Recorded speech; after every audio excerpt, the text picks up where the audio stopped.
when I first learned to drive stick when I was like, I was actually 17 probably, and I was going to a friend's party, and I got lost, and I was talking on the cell phone with one hand, so I'm having to do this with the other, and I just got really used to it that night, you know? Oh, yeah, So, she got all right. sick. Yeah, all right. Trial by fire. So Never learned how to drive stick, I still don't. Yeah, yeah. Oh, I did, start with a weed, big wouldn't truck, my ex-husband was, we farmed a land out there, They and said there was, I'd learned to drive the 11 truck, people and in so I was her showing off, morning and class his when mom was standing there in the ready? driveway, and they're all watching me, and I was so nervous, I threw rocks all over them. Welcome to your city commission study session. Please turn off or silence all cell phones during the meeting. That includes me.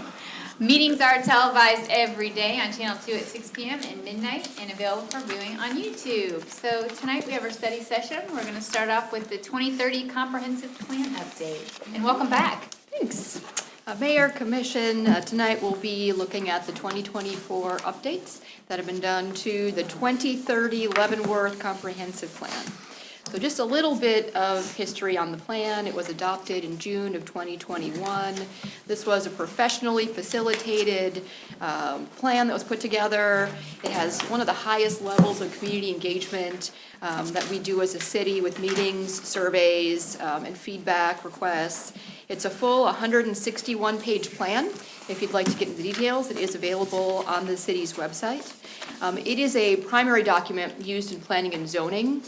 So it's a reference as we ask questions about should something be rezoned, what's plans for city growth, it's required by the state. It's also comprehensive, so it looks at all areas of the city in the 6 chapters and determines items where we can have direct involvement, such as public safety, and items where we have the opportunity to partner with others to get some of our goals met. So that's how it's structured. So the importance of the comprehensive plan is that it does identify potential areas for partnerships. The city can't do it all, but in conjunction with our local and regional partners, there's a good chance that we can move the needle on some of these items. It's also an opportunity to look for items that meet multiple city goals. So that's always preferable as we're in a limited resource environment to see how we can meet multiple goals with certain projects. And I think it's important to recognize that this is the work that the city has done over the past year to move the city forward. It's sometimes easy to look on Facebook or check your email and hear about the things that the city isn't doing right. This really captures some of the updates from the city to move it forward. So it's really the positive stories and the action that the city has taken.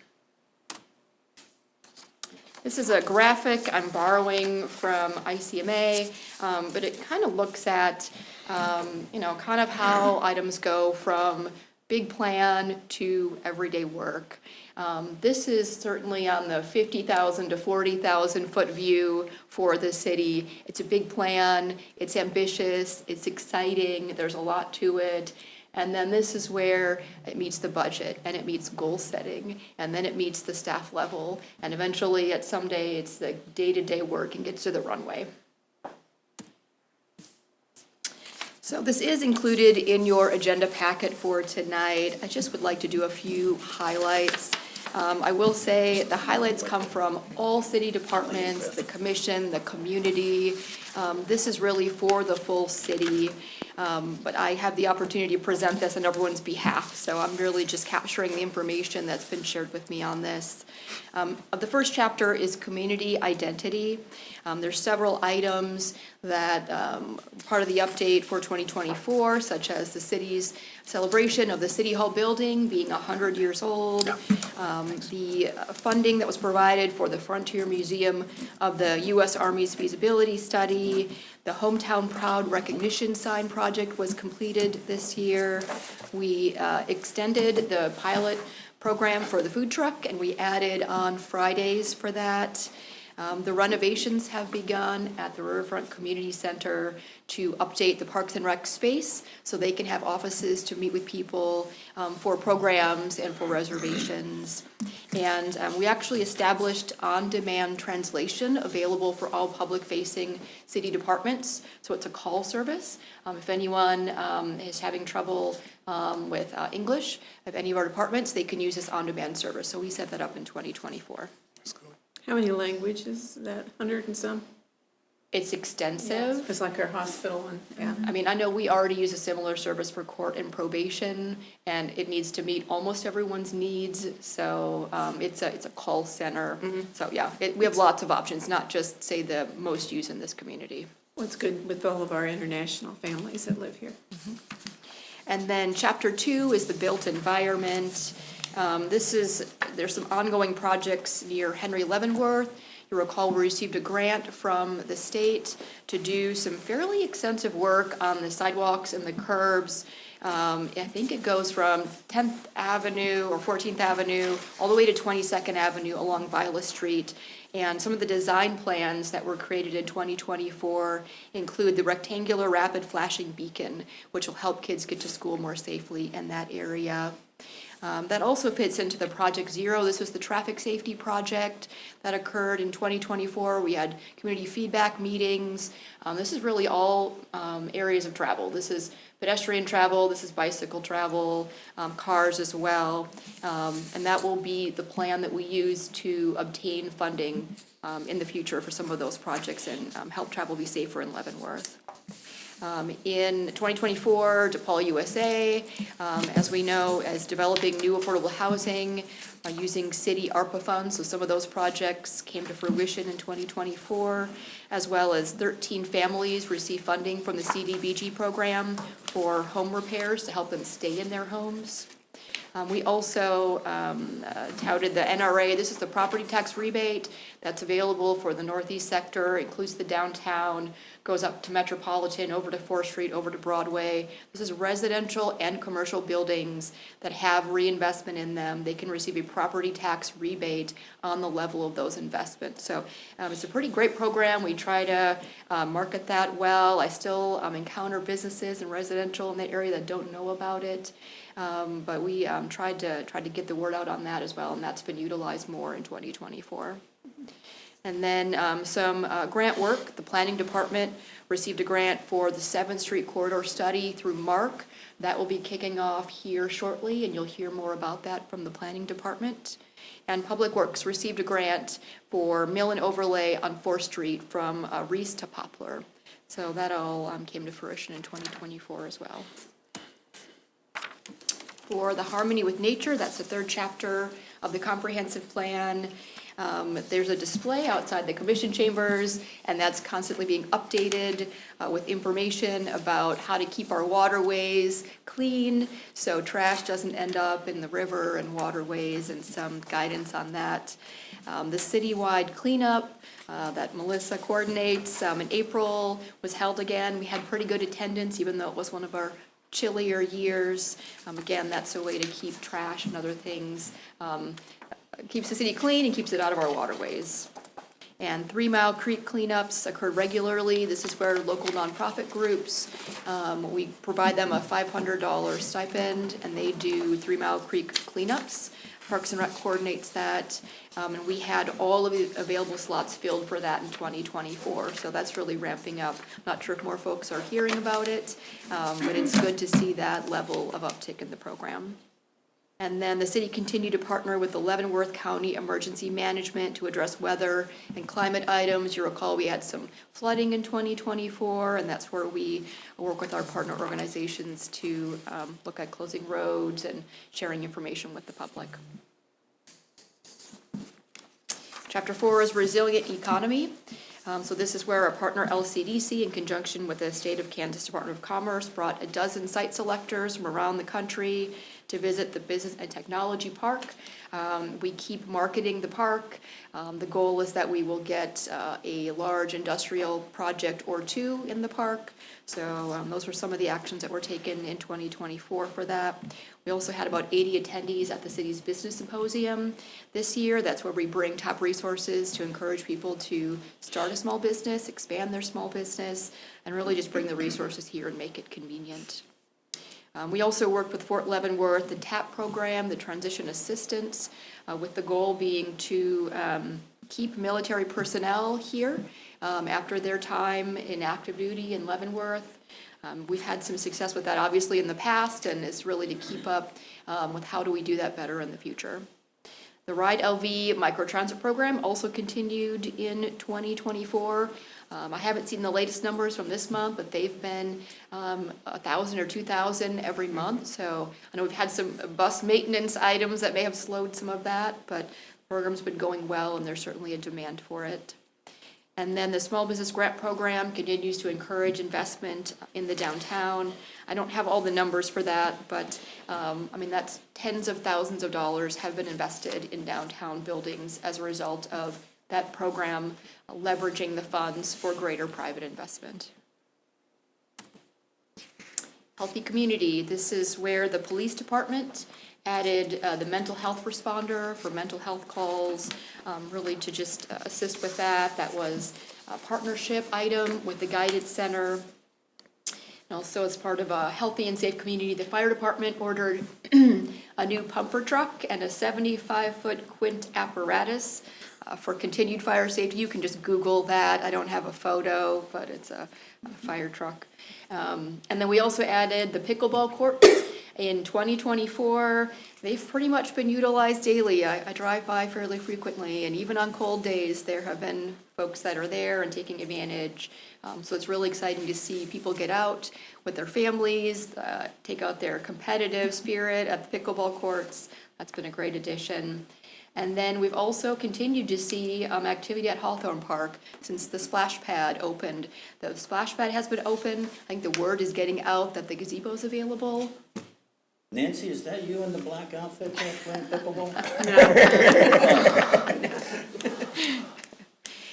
But yeah, we've definitely seen more park activity. Thank you. For the splash pad. Pickleball, okay. And then the last chapter is the land use and community design.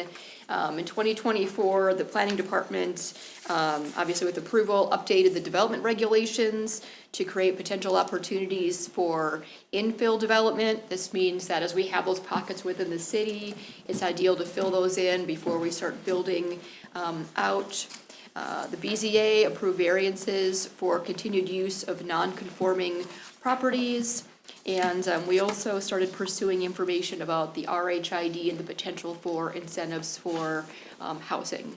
So that is something we started to work on in 2024 as well. Is that the back of your head, Nancy?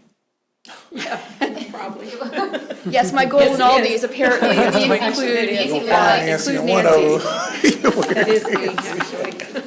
I was right there. So It was me, yes. the key points on this is that this plan is a guide. It is based on a lot of community feedback, and it talks about where the city would like to go. And it's really important that we're working not only as city staff, as a commission, but with our community partners to see this plan move forward. It's also the city commission that sets the priorities. So you can look through 161 pages. There's a lot of exciting items, a lot of potential tasks we can take on. This is a good basis for discussion as we look at goal setting for the year, as we look at budget discussions. It's a reference to say, are we picking up the things we thought we would pick up 4 years ago? What action have we taken on that? Do we want to reallocate resources to move forward in certain items? So again, that really will come before the commission in the future. That's the update that I have for the 6 chapters of the comprehensive plan for action taken in the past year. I'm open to any questions that you might have. Can we get a copy of that PowerPoint too? Sure.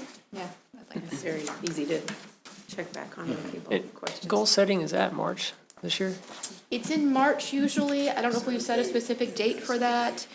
Usually we'll verify schedules and the clerk's office will get that set up. So what we're waiting on, we have a tentative schedule, but we have not received final dates from the state on deadlines. And so Roberta is waiting for those final dates to make sure that we're coordinating all that. But we do have a tentative schedule set. Okay. Cool. Great job. Great, thank you. Yeah, questions on this side. Thank you. Okay. Next up is Camp Leavenworth feedback session. It is me again. Here we go. Okay, so it's, I don't know, 25 degrees, feels like wind chill outside, but we're gonna think of sunnier weather in September and think about Camp Leavenworth. So Camp Leavenworth, the dates have been scheduled for the 26th and 27th of September. Every year we hear feedback, please let us know as soon as possible. So every year we try to look at the calendar, look at other events, look at schedules, and get that set. So it is currently under construction, and we're getting ready for that.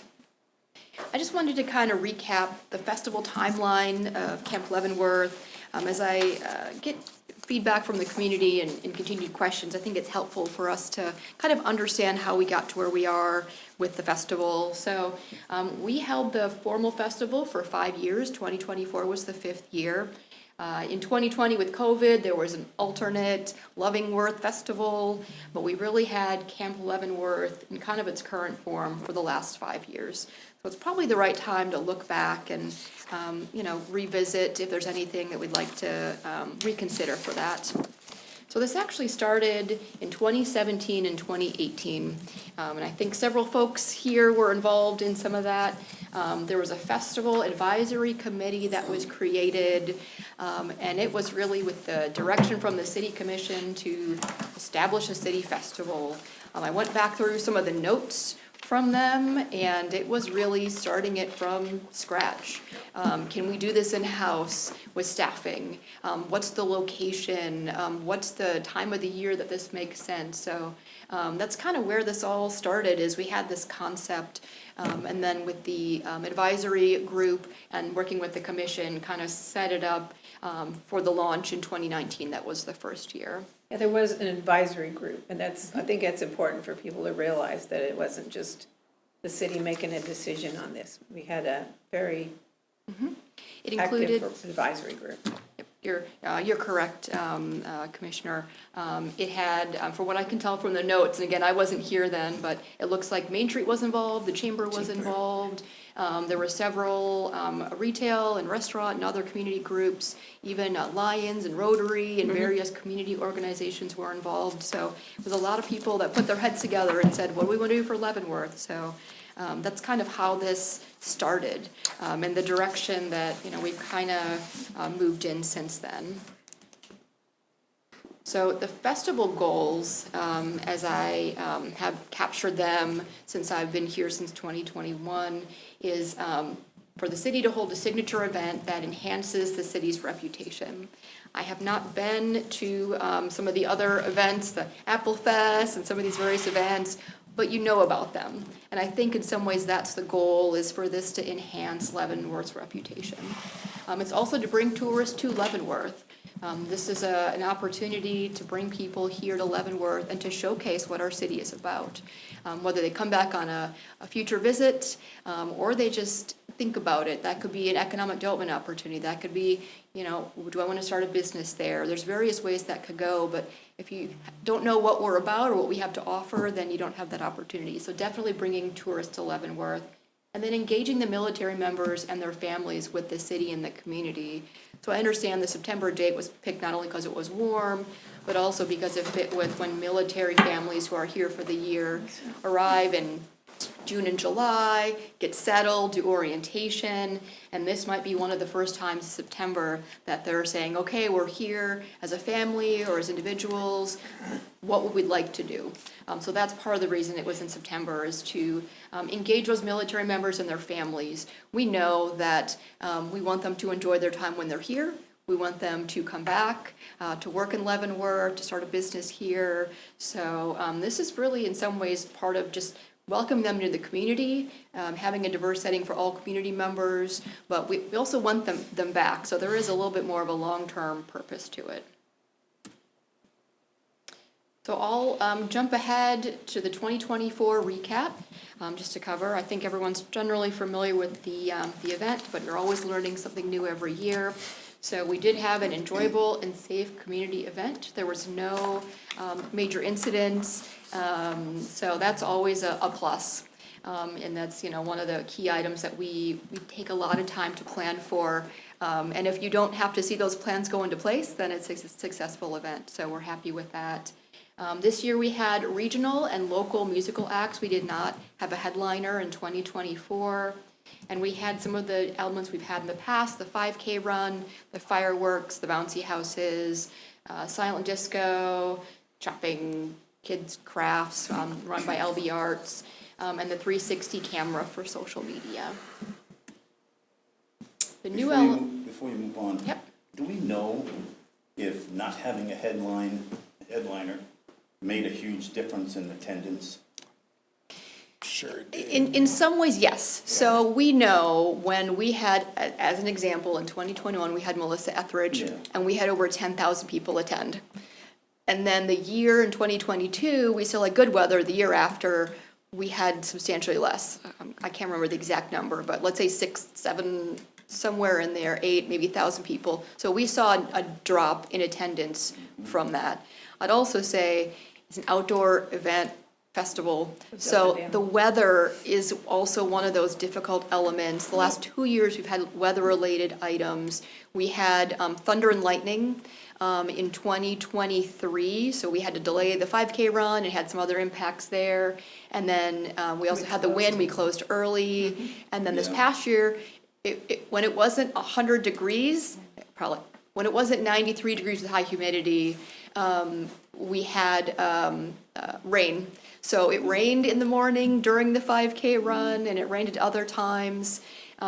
So some of that is difficult to compare. Sunny day, if it's just a headliner, is that the difference? But yes, if we had a bigger headliner, we would get bigger attendance. I don't think there's a question on that. I will also say, just, you're not asking, but I'll fill it in, we had better sponsorships when we had a headliner. So the question is, what could some of that offset look like? If that's, kind of the thought process of, would we get better attendance if we had a headliner? Yes. What would that look like cost-wise? Could we get some covering sponsorships? Yes, we don't know what the level of that could be.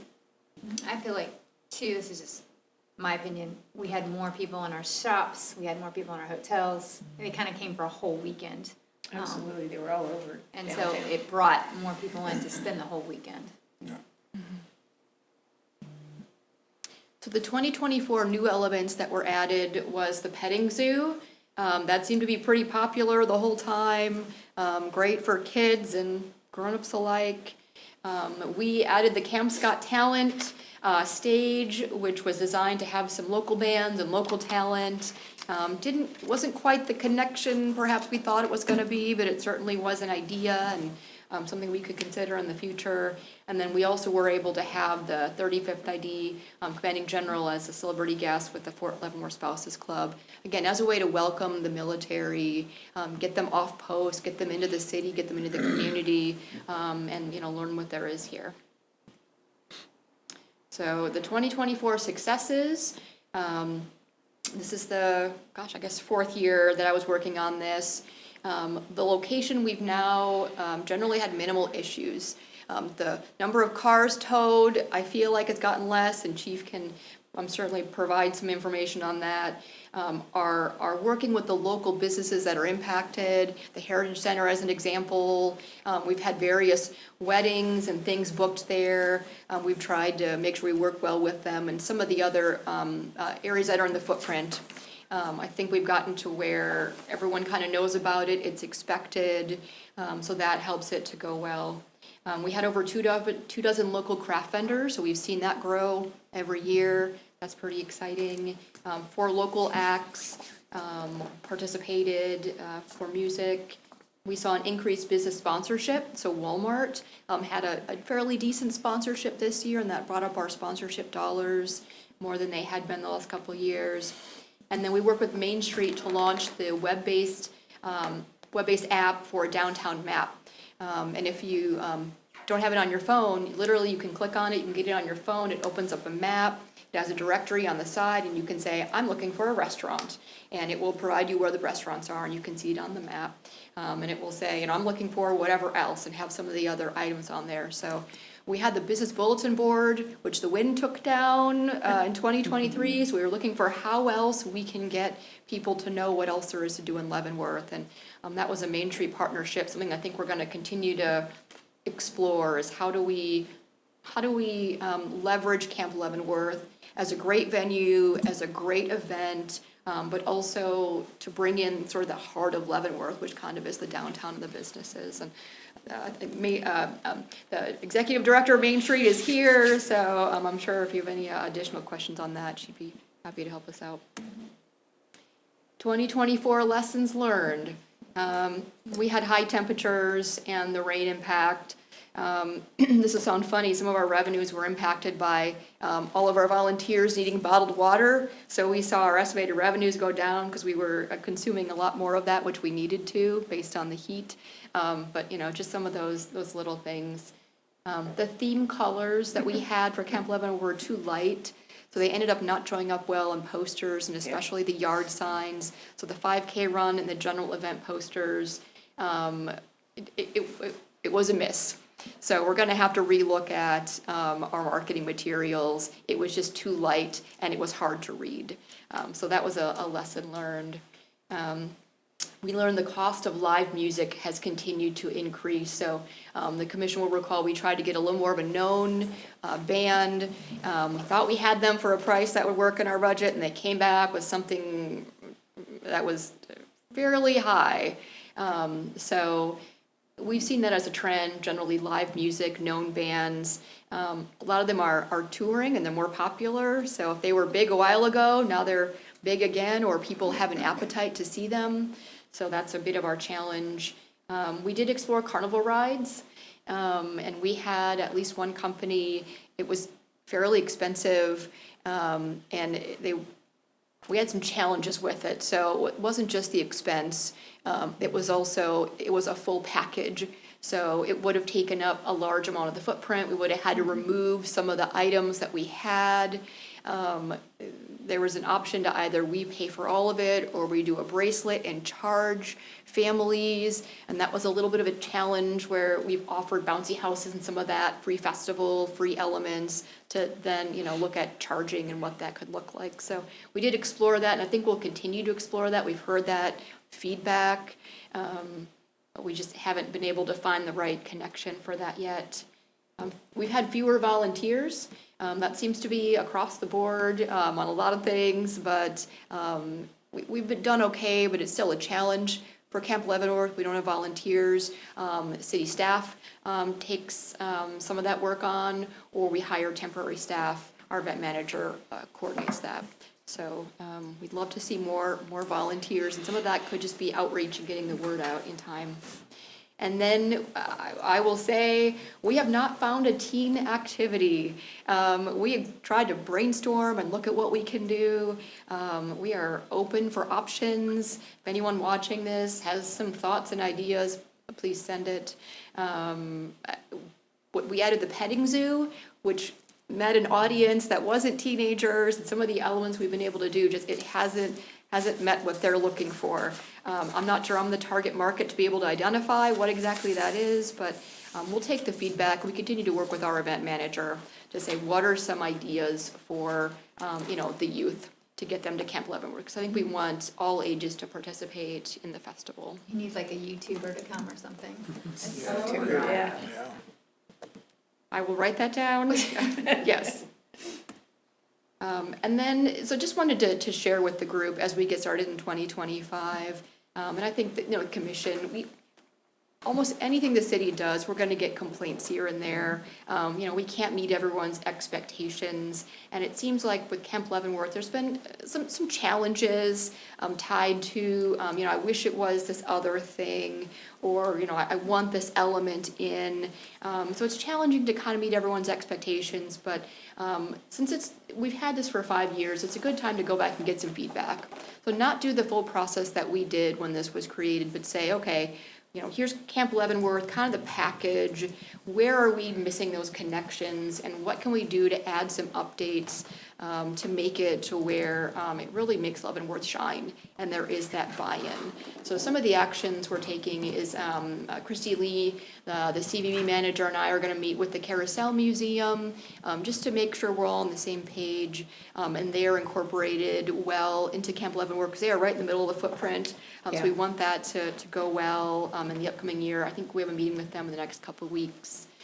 We're going to have a special meeting of the Convention and Visitors Bureau Advisory Board just to look at Camp Leavenworth.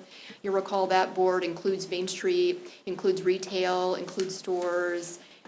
Usually, I think there's required to be a hotel, and I think a museum on the board, so, and that's a commission-appointed board. Just to kind of, again, do that recap and say, what's something we're missing? How do we better incorporate the downtown? What are some thoughts? Do we want to make this where we have something that has people stay overnight, which seems to be a little bit of a misconnection? Is that a camping element? Is that a larger known band that we bring in? What could that look like? So it'll be a session specifically focused on getting their feedback to make the event better. And then we continue to work with Main Street. So as I mentioned, Haley is involved in the committee that does the regular planning, all the details on, where are the entrances, are they well signed, where is the EMS, we do all those details, and we have a committee for that.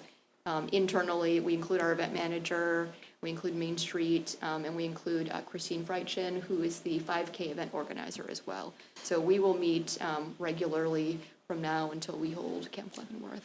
Quick question, did you have a timeline of when you're gonna start to meet? And the only reason that I'm asking that, just in case if we do decide to move forward with the headliner, I know that it was tough when we made the decision to possibly find one last year, that it was too late. And so, just in case the schedules fill up, there's something that we could possibly discuss amongst the commission, and then that's something that you can work with Main Street or...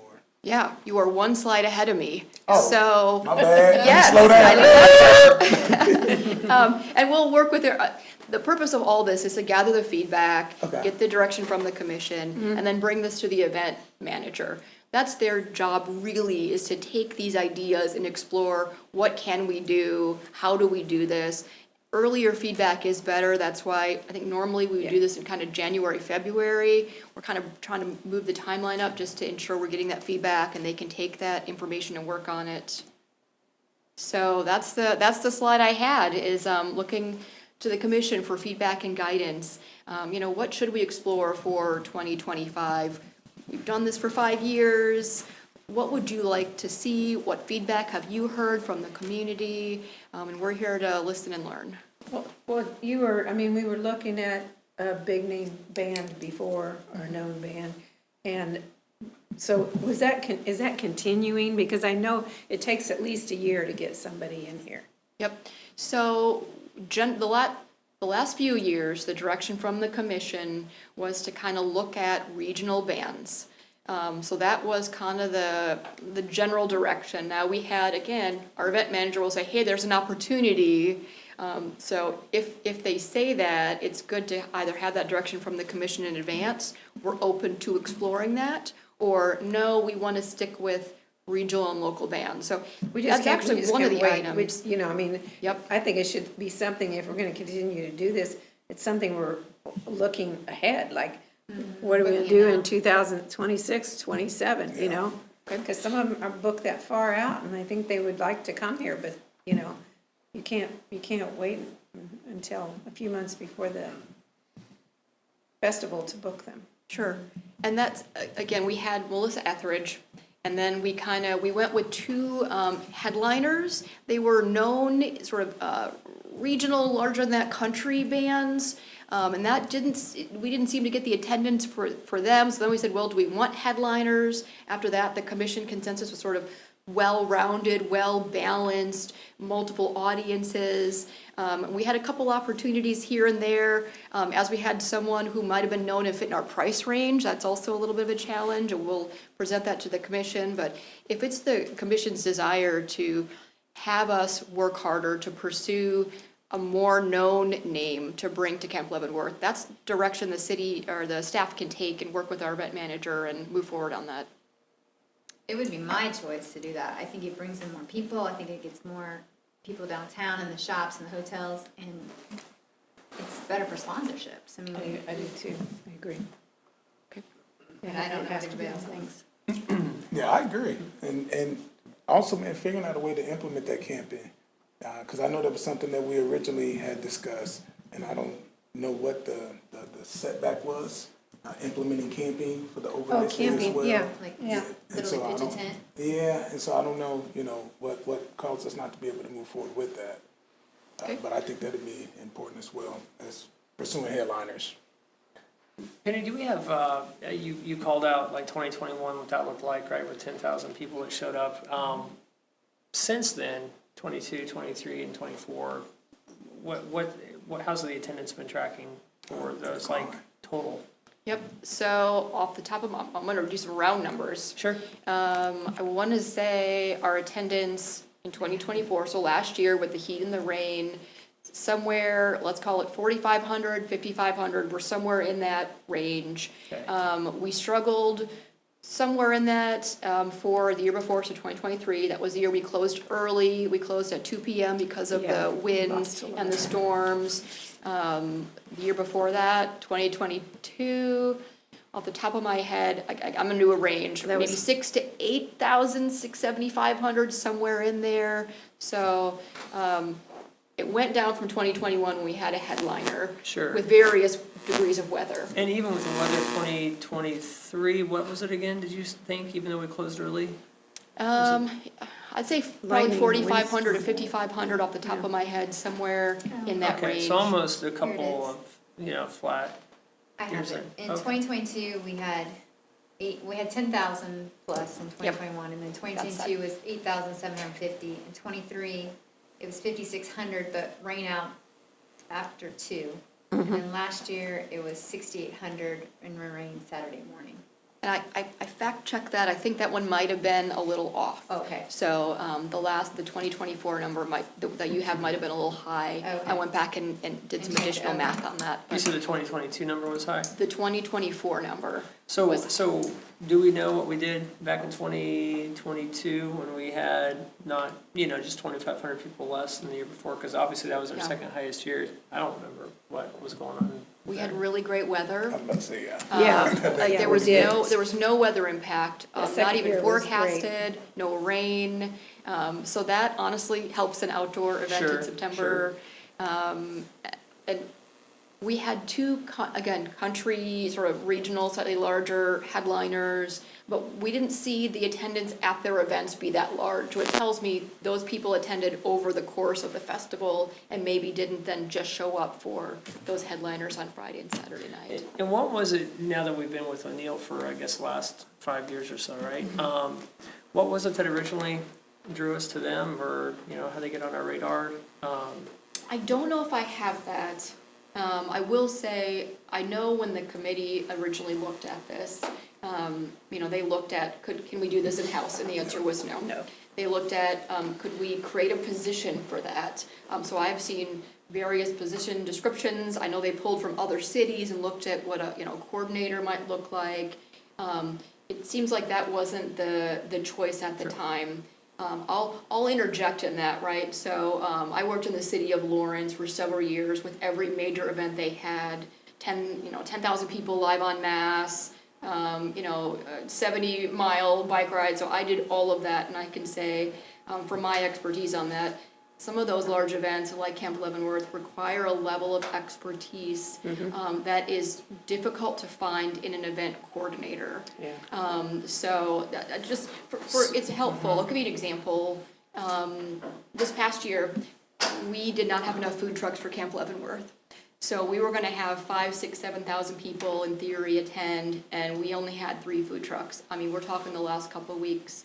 And this is where a professional event organizer has a list, and they will call in favors, and Sure. they will extend their region.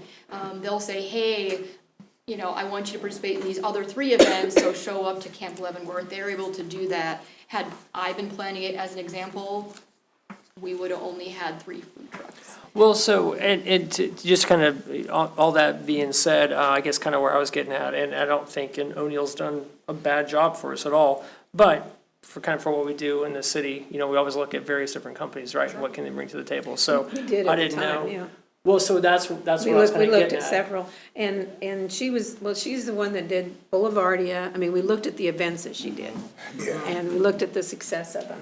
The Irish Festival, the parade, the Chiefs Parade, Royals Parade, yeah.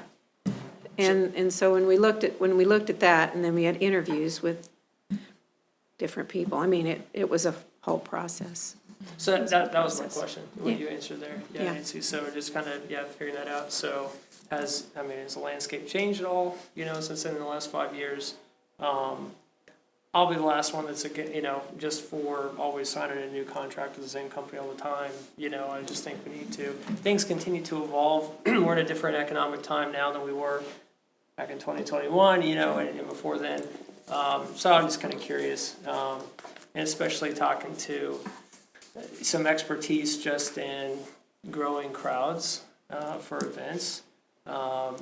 It's just been kind of interesting to hear some things out there. So I didn't know, I don't know if it would be unhealthy for us to just look at what our options are again, every 5 years maybe, or something like that, but anyway, Yes, that's sir. a good question. I'll let Penny fill out whatever she wants to fill out with her with. But first of all, I would advise that if we want to go that route, that we do it for future years and not Not so this that we Yeah, have a yeah, cart yeah. this No, year. I think that's. No, we've already got her lined up for yeah. this year. And so the Kind of other. along with the year planning that you're talking about for major, Right, and if we have internally discussed the possibility of an RFQ, I think, but you would have to write it to, especially if you guys are trying Very to specific. draw on a big name band, or, big name band for our standards.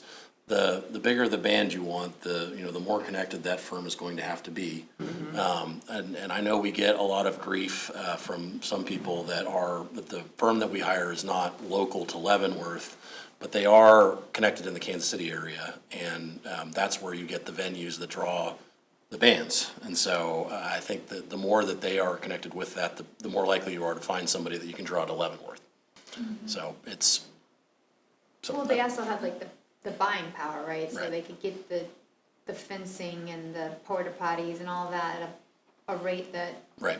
us locally, we don't have the buying power for that. Correct, and then they also have the reputation. So you're trying to draw in a Melissa Etheridge or a Jen Blossoms, their management teams want to know that the people who are organizing this event know what they're doing.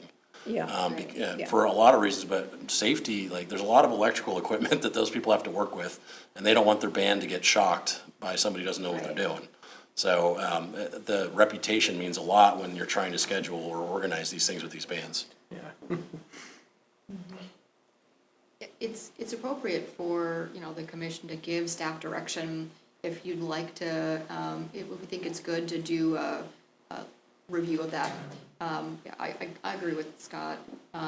It's helpful based on the time frame. I know we always feel like, oh, we're in the time frame, we're planning for this again, and we are a little bit, but if the commission wants to explore, is it time to consider using another company? We do that in all aspects of our purchasing in the city, Yeah, you would so do that if that's something on that we. ongoing thing. Yep, rather that we than want Yeah. to look at. And yeah, 3 months, because then you're in planning mode, it's not any time to even really evaluate a company, so I think that's Well, accurate. I think she's, coming in here, she wanted to work with us to grow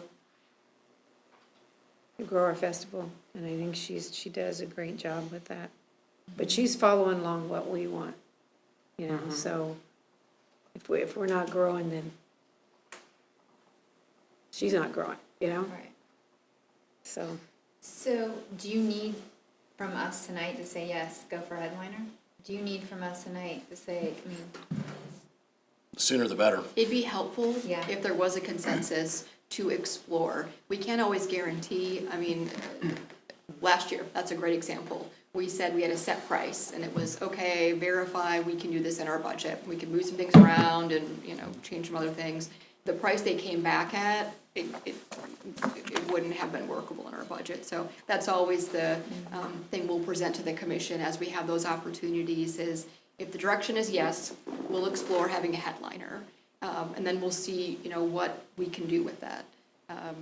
It'd be great to get, if that's the direction, to get a known name and to really get a true test of, can we increase our sponsorships? I don't think we've been able to really make that go well since we had Melissa Etheridge, or have some offset in the cost. I think we'd like to see that. That was one of the festival goals when this started. There was an expectation of a higher level of sponsorships. We've just never seen that develop. So yes, for the commission, if any feedback you'd like to provide on music and entertainment would be good. Well, it's something that shouldn't be just looked at 1 year, it should be looked at over the next 3 years, say, you know, if somebody decides they can't come this year, but maybe they could come next year, I mean, Yeah, I I'm think an willing to listen ongoing to that, headliner, you know? yeah, I don't think that's. Plan a ahead. problem to look at. Yeah, for sure.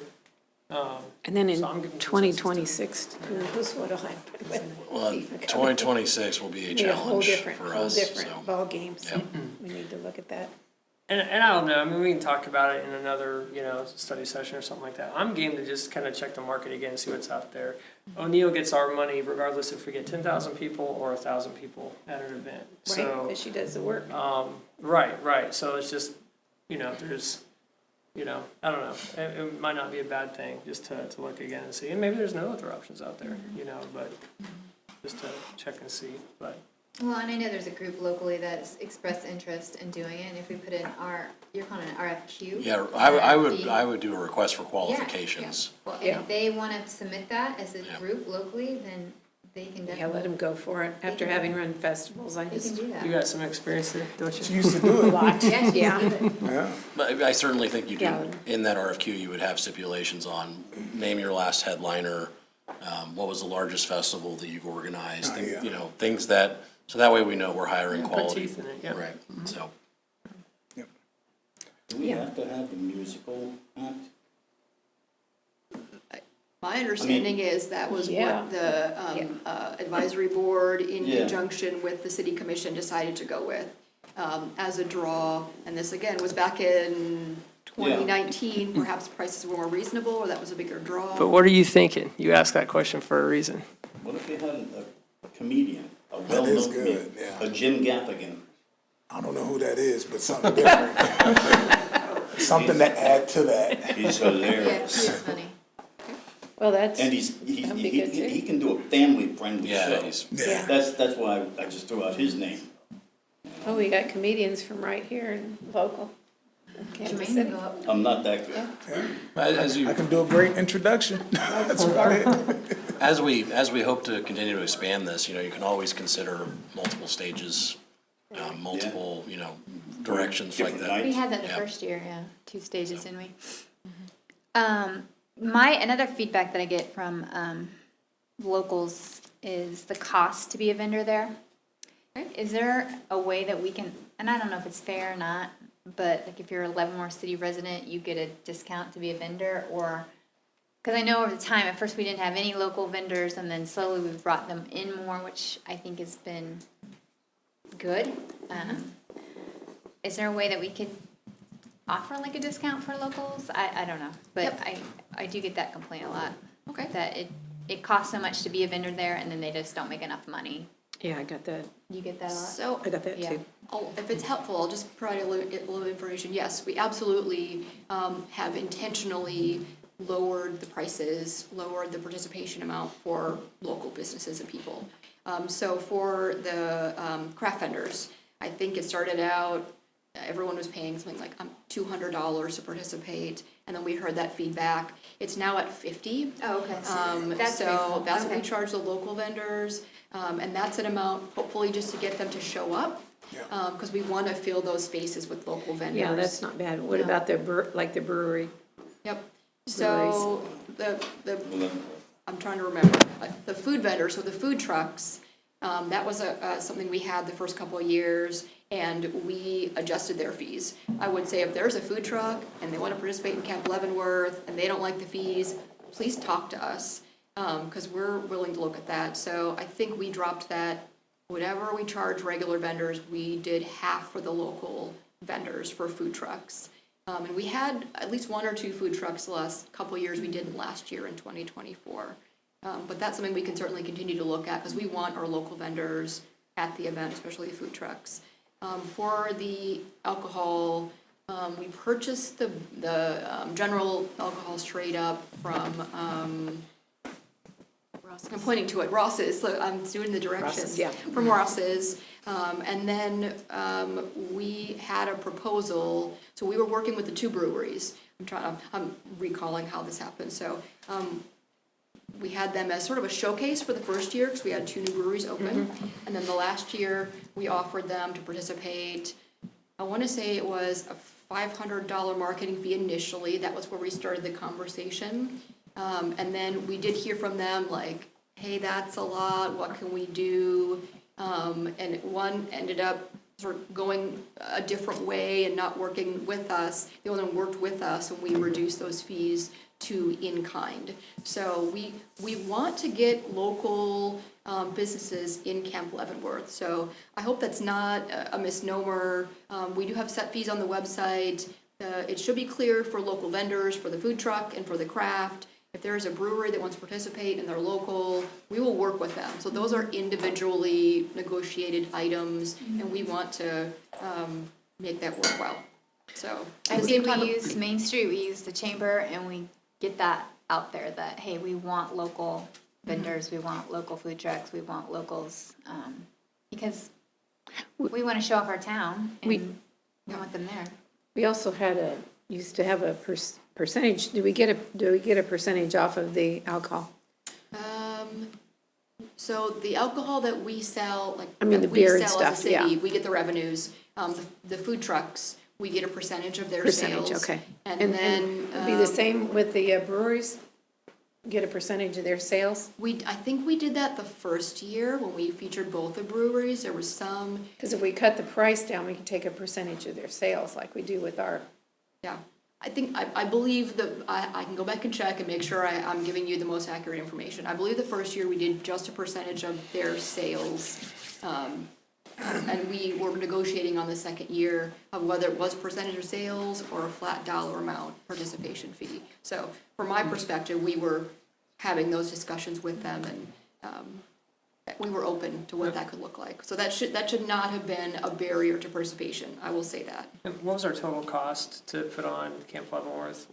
Do you remember Penny last year? I don't remember Yep. the budget line item. Was it 275? Yeah, that's. So- I will have to send that to you, because I don't happen to have that with me on hand. 68 of that, right, was the O'Neill contract? Is that right? We about, paid it seemed O'Neill like around about that. 70,000 last year. Man, I don't No, wanna. that's all right, that's all right. I didn't know if you had Yeah, it right is there in that front of you. net or We gross? do get I mean, is revenue. that Let's say from our we, revenue? yeah, let's put it in the, I'll do a range, that way I know I'm safe. Let's say it's in the $230,000 to $260,000 range. It's in the range somewhere.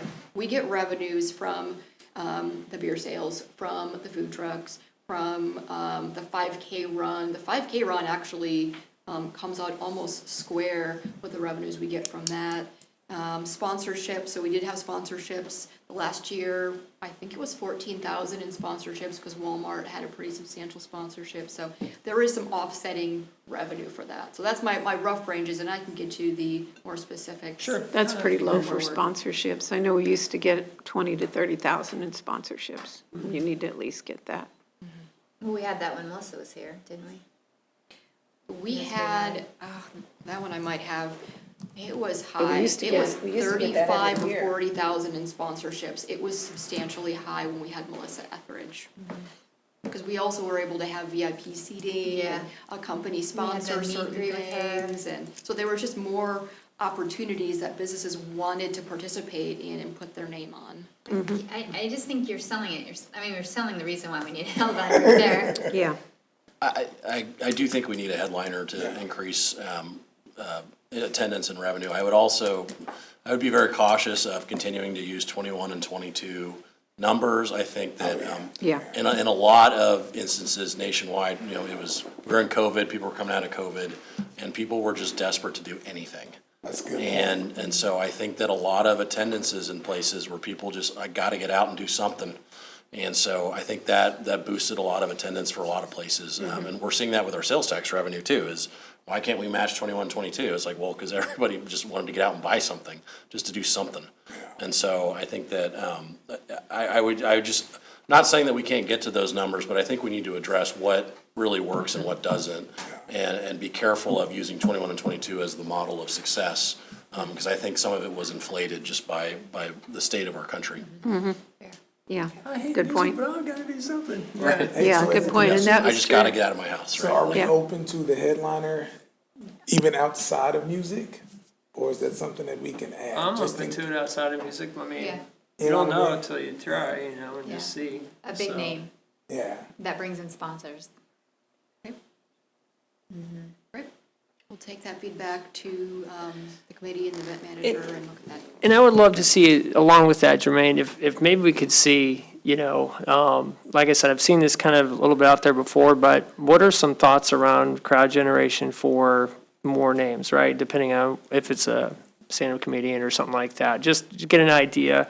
Because, I mean, if we're averaging, let's just say 5,500, 6,000 people on a regular event, and we get 3,500 more people for a major headliner, to me, that's nothing. You know, like, well, surely we should be able to triple that with just exposure to Kansas City and people coming up to Leavenworth. That would be my thought, meaning like we should be able to get 9,000 more people on top of our regular, you know, 6,000 or whatever like that. You would think, right?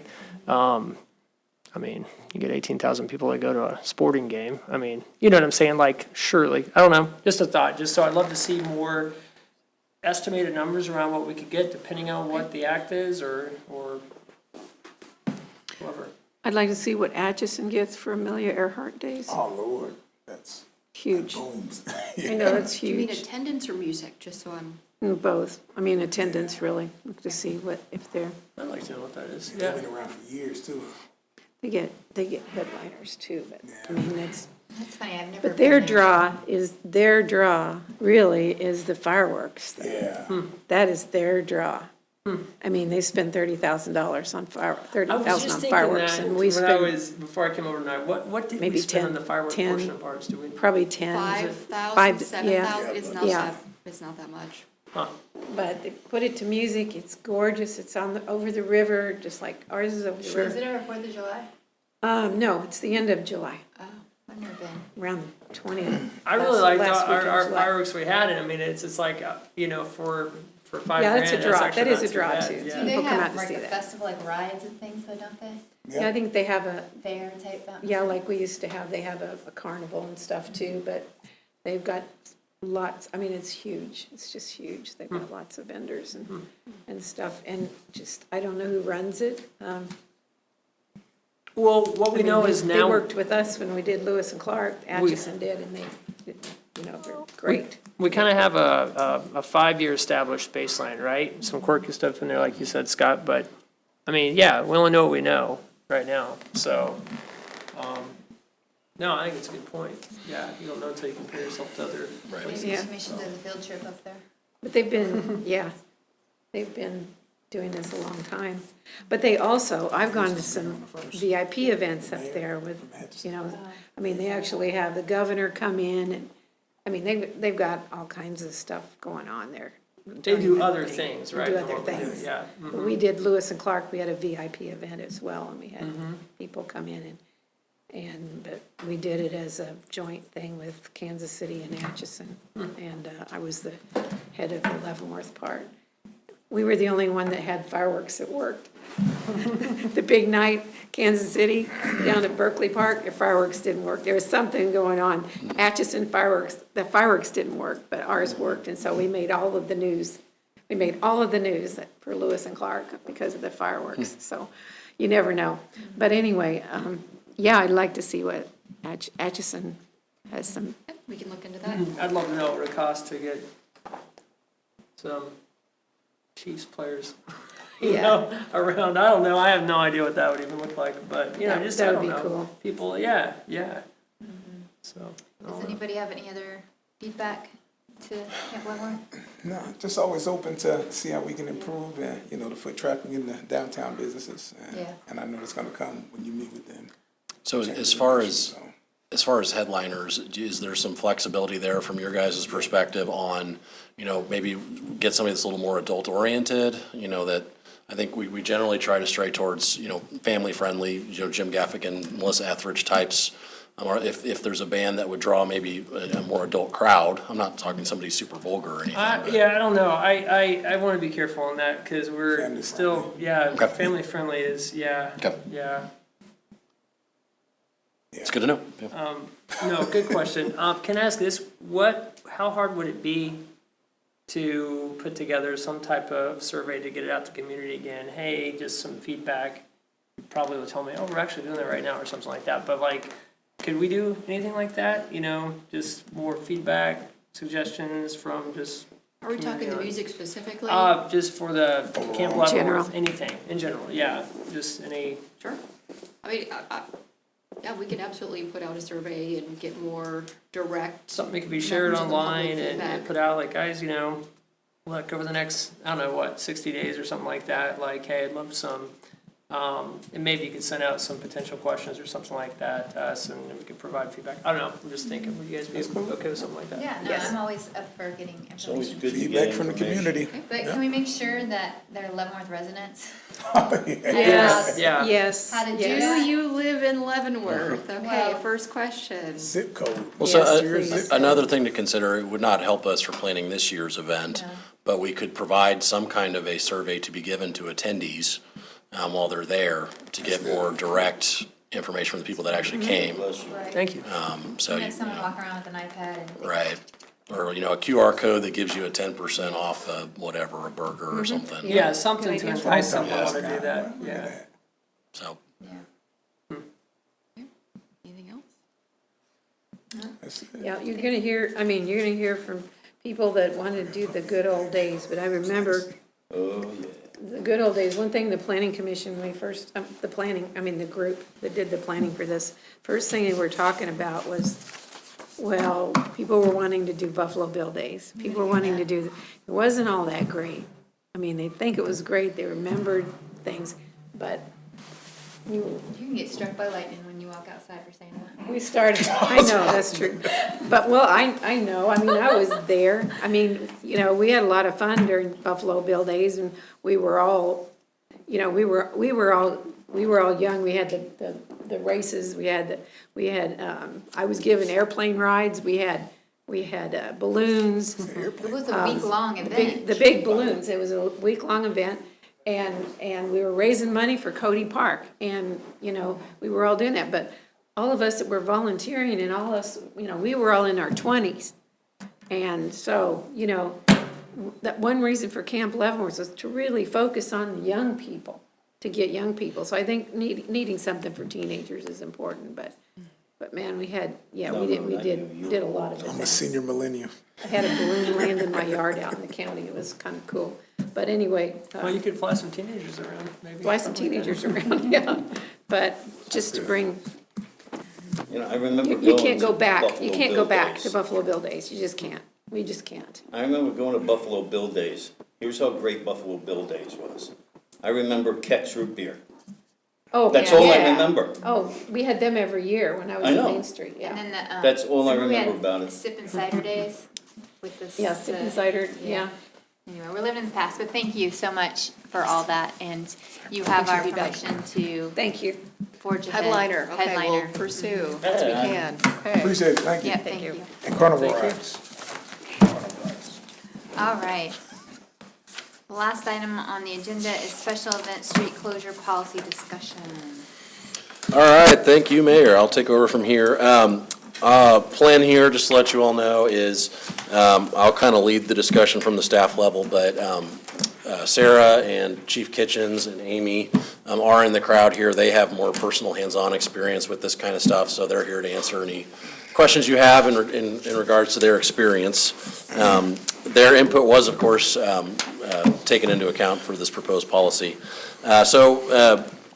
Obviously, the city does not currently have a street closure policy. Staff has worked to kind of put one together to get what we thought was the feedback of all the various affected parties. We reached out to our economic development partners, Main Street, Main Street, the Chamber, and then to a couple of our various event coordinators to get their feedback. Some of the comments we got the last 2 years, businesses and residents were not informed of a street closure impacting their ability of customers to access businesses or residents to access their homes. The approved closure area was not fully being utilized, causing wasted space of streets that did not need to be closed. Requests for trash cans and dumpsters to be provided and sometimes emptied by the city. This sometimes caused issues with our manpower and resources, especially at the last minute. And then additional requests for electrical hookups, street sweeping, other things that required manpower and resources, again, sometimes at the last minute, which would cause some issues on our end. So in order to help us make the most impactful policy possible, again, we reached out to our community partners and some of our event coordinators. We did receive one letter with feedback from Kathleen Wade, a downtown business owner. That letter is attached for your review. We did also poll a few other cities that had street closure policies. That varies widely. Some cities prohibit street closures at all unless the city is involved in it. Some have an application process, but either provide no or limited support. And even others still require the city commission to approve the closure. But after that, they kind of wash their hands of it and say any and all needs for the event are supplied by the event coordinator. The reason we put that in there, obviously, is that there's a wide variety, and in kind of any direction you guys want to go, you can find precedents for that. We however, felt based on previous commission's beliefs towards street closures, that the commission appeared to be kind of have some interest in assisting in a few areas, but also working to address the concerns of different parties. So we do have a policy, a recommended policy in place here that I will kind of walk you through. We certainly welcome any feedback to make it look the best that you guys want it to be. Just in terms of financial resources, you all did add $5,500 to the CVB budget for street closure event costs for this year, this coming year 2025. That was mostly to cover the costs of, I'm going to start saying moving cars instead of towing cars for downtown events so that the event coordinator didn't have to bear that cost. The cost in April for one event was $195 for that. So just to clarify, now that I'm going to be calling it moving cars, we do not impound cars. We just get them out of the way. So we take them to a designated spot and they can pick up their cars from there. And there is no additional fee, to my knowledge, that they can just go get their car.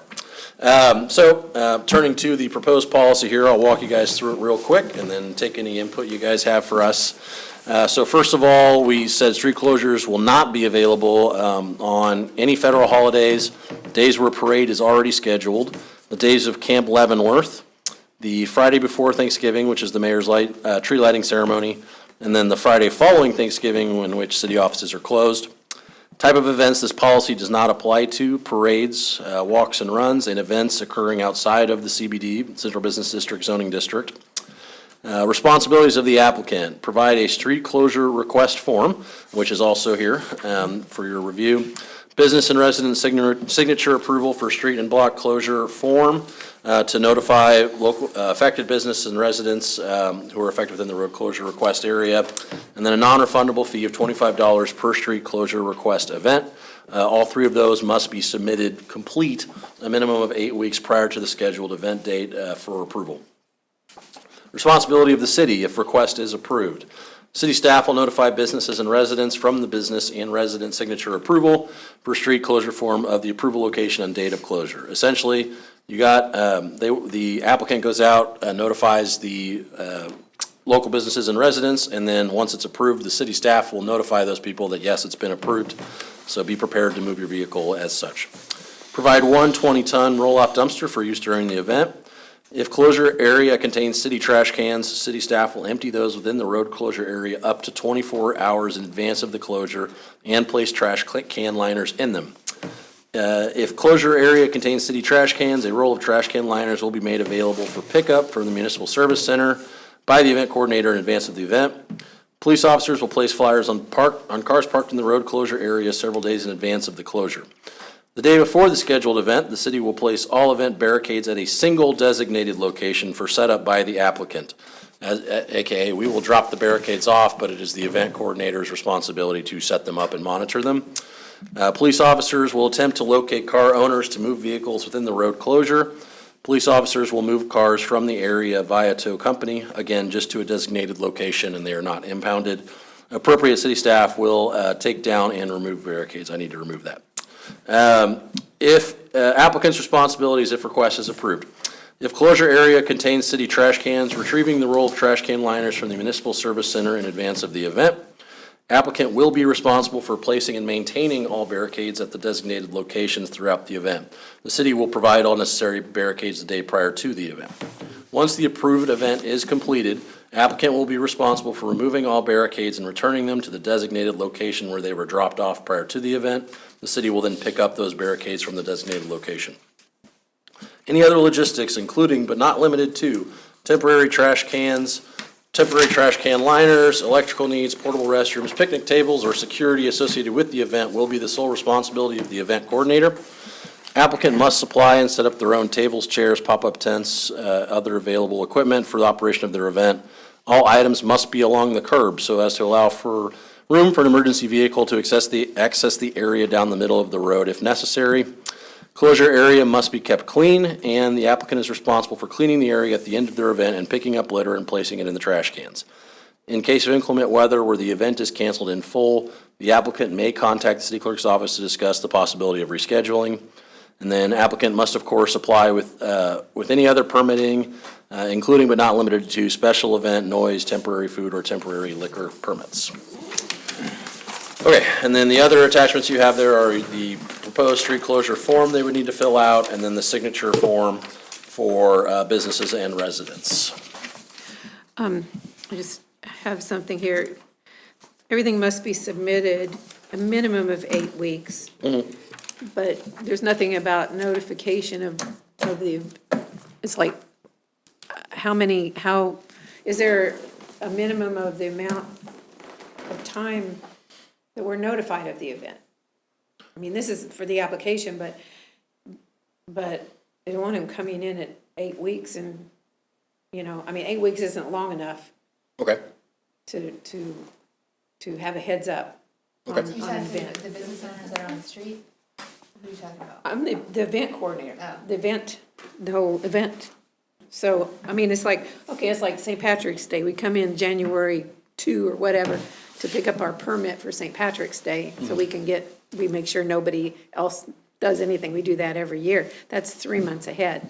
But, and then we have it turned in at least a month ahead. But I'm wondering, or at least maybe 2 months ahead, we usually do it in January when we get our insurance notification. So you have that time there too. You've got to apply for the insurance and all that. But as far as the notification of the event, is there anything we want to put in there about that when we need to be notified of the event? Are you referring to us? You The talking commission? about the commission or the? Notify you, so that you can notify us that this is coming up. So, that, we settled on 8 weeks, 2 months prior that's for when they come to That's for us with. Everything done, Yeah, everything done. so they've already notified all the residents, all the businesses of the event, and then that's the last step. The is last they- step, okay. They come to us, yeah. Okay, that was confusing Right. to me. Okay, we can Right. clarify that. I can clear that up as Yeah. well if you needed. So that 8 weeks is also, they're different forms, but our special event form is also due 8 weeks in advance. That way, if we need to plan a commission meeting, that gives staff the internal time to schedule that date, because we only meet 3 times a month. That still gives us plenty of time to move forward. And with the businesses and residents having the signature form in advance, when that person is potentially going to get those, they're gonna be informed of that date. And then as soon as Okay. it's approved, the last one that we did, literally the next day, I mailed out letters. So that time frame from my staff's perspective, since we'd be the ones doing it, is completely reasonable. Like, we don't feel under the gun to make that happen. Got it, okay. Barriers. The barriers, Barricades, people just move them. Yes, they It's do.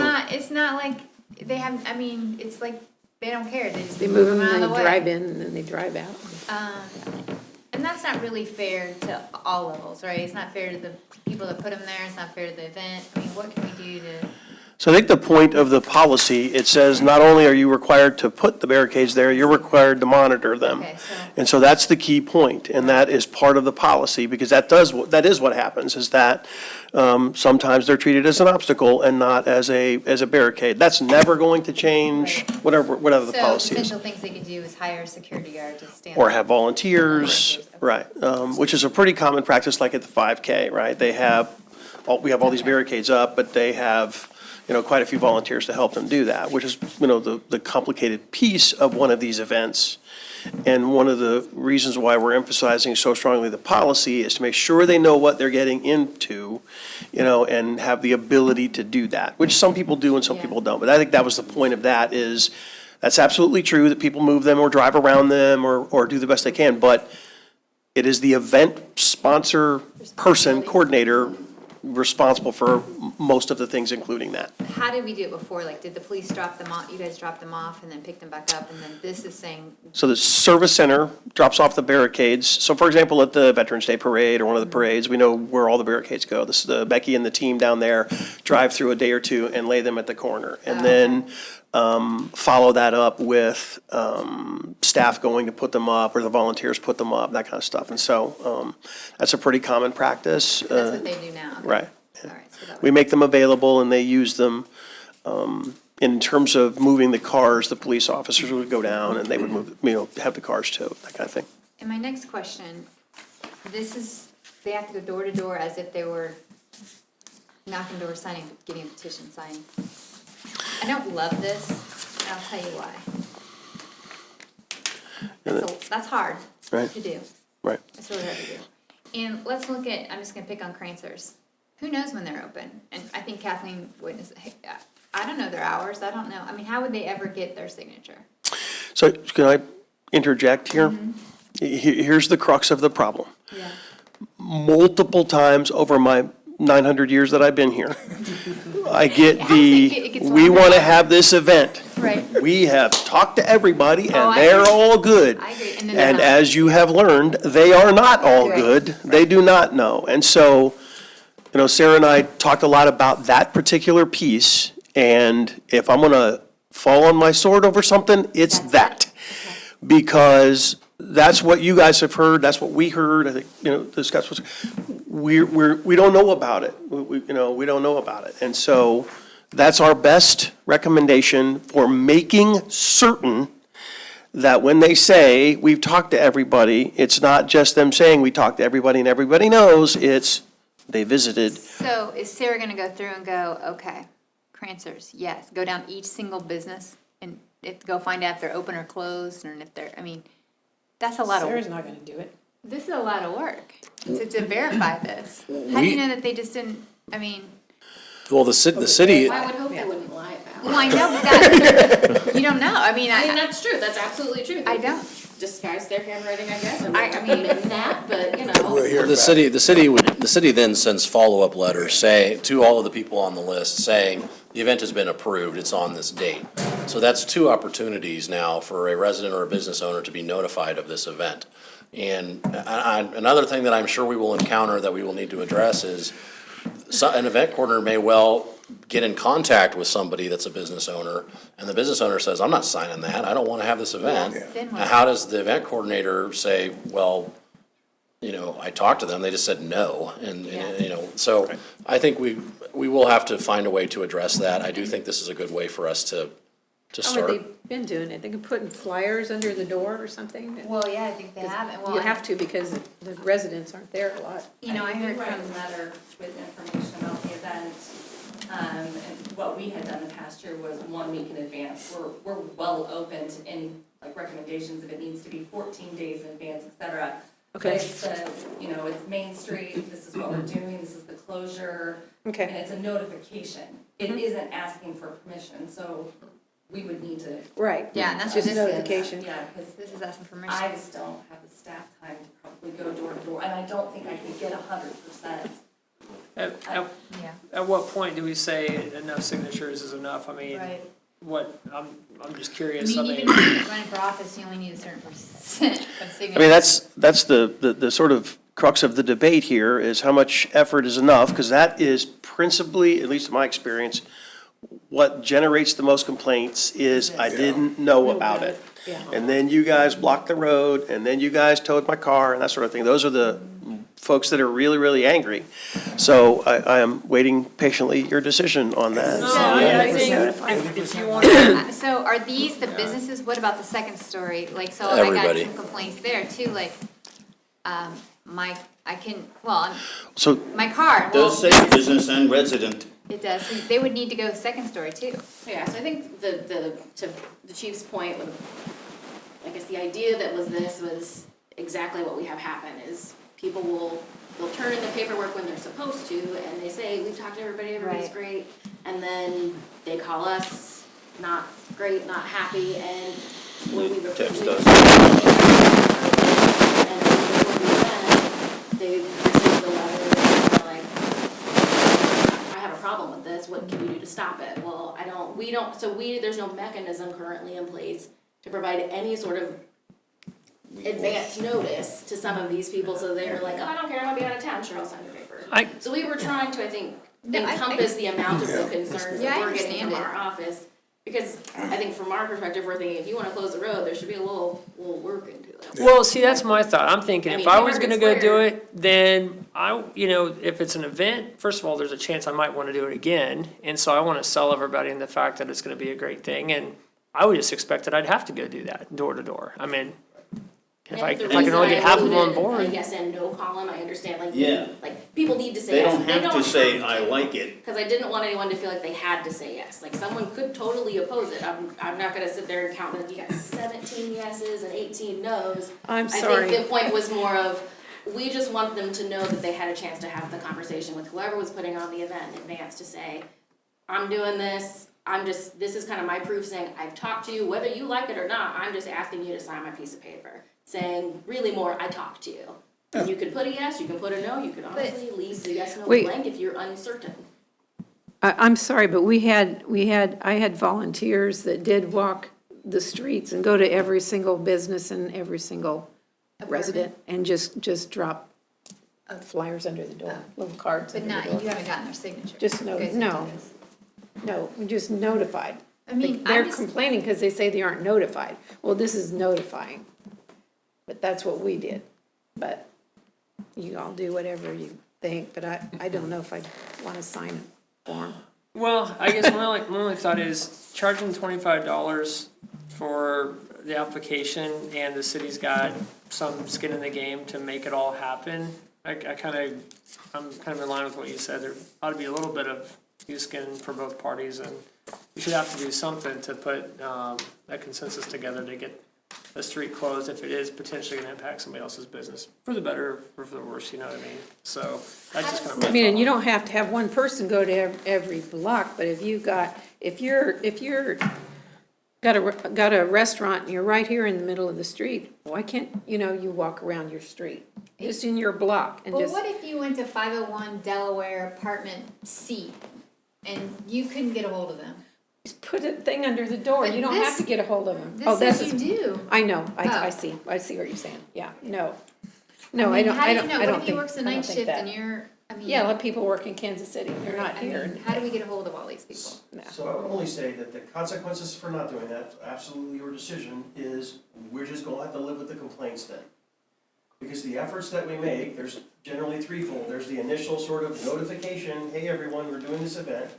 Then it's sending out letters to just the addresses, right, that's what they do. And then us, 3 or 4 days in advance over the midnight, putting out the flyers on the cars that says, hey, we're reminding you this event.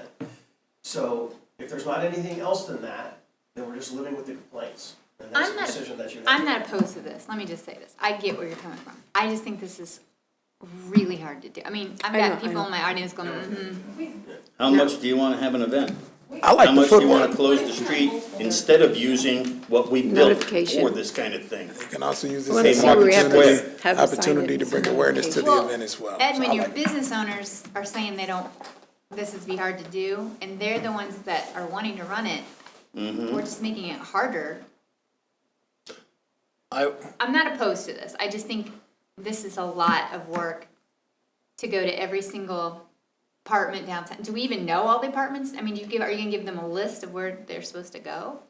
So the problem that we run into from the city side on notification, because I know that comes up a lot, is literally our way of notification is using GIS, which is property owners. Right. So we are relying on whoever owns the building to notify tenants, lessees, whomever. And they don't. So that was where this idea came from another city, of we are going directly to these people, because who knows if their owner is actually telling them anything that's happening. Right, and I They may just see it and be like, yeah, this isn't anything important. Well, it's something that we could just say, well, yeah, the owner of your building knows about it, so. And that's what we've kind of done, and I think that's where part of that $25 fee came from, was really for our cost in notifying. I mean, but as we know, mail costs have gone up. Yeah. Certified mail is almost $9. I wouldn't Right, no. So, I mean, mail out. and we get a lot of them back because most of our property owners don't have mailing addresses, like where they're accepting mail. So I think we were just trying to come up with a way to ensure that people know what's going on before something is approved, so that they actually have a chance to have their voice heard, because that's more the complaint we're getting is, we were just told it's happening and I don't have a way to even say that I'm impacted. And I understand that totally. What were you gonna say? And the only thing I would say to this, man, I just say try it, you know what I mean? That's kinda I mean, how as an event planner, I like don't if think I'm they're gonna do gonna an wanna do event, I would definitely wanna go door to door. One, it's gonna bring awareness, then two, get an opportunity to connect with the people. And if they say no, I think it falls back on the commission for us to approve it or not, but at least we'll see that the event planner put forth the effort. I don't what are you think gonna it do with still means this? a thing. No, cause We it could still even get falls rid of back on that. us, you know what I All we mean? want is, do the people really know that it's gonna happen? Yeah, just notification. Exactly. That's what they're complaining about, not being Well, notified. yeah. Why do we have to have, I And just, what this is looking for is to show, yeah, you really did notify people. Because you get the emails, just like everybody else. I didn't know a dang thing about this and la la la la la. How do you know who lives at 501 Delaware Apartment A to verify this? Not until I ring the doorbell or knock on the door. no, I don't wanna do that. I really don't wanna do that. I don't have a problem with that. If I was living downtown, I would not want somebody knocking on my door, let them put a card under the door, or in, whatever. Or in the door, like when you're campaigning, I wouldn't wanna, I mean, and how would we verify that? I don't want I somebody. mean, how would we know who, I mean, how would you? I don't want to be knocking on Do you doors. need to have like? I think it's invasion I of think they was just privacy. trying something. I think you're gonna make it, Right, make Yeah, them more so we pissed can off. request a copy of what they provide in advance, but I think part of where we're coming from is we would like that notification piece in advance of them coming to the commission for approval, Right. so that they have an opportunity to say, to let you hear their voice. I think that was where we were coming from a staff's perspective, Yeah. is that it just feels like the complaints that we're receiving are, And we're only knowing about Yeah, it and after I the understand fact. that. So I walk in and I say, okay, I want to do an event, and you're gonna say, okay, here's, you need to get the signatures. How many, can you guess how many I need for the closure on Delaware? I mean, how Well, many doors am I talking? Well, first of all, I would say that it does serve as a tool to help limit the size and scope of these events, Well, and right, that that's true. a event coordinator is only gonna knock on as many doors as they need to. Right, that's fair. So it does help with that, because we do get complaints sometimes that we close space that is not needed. True.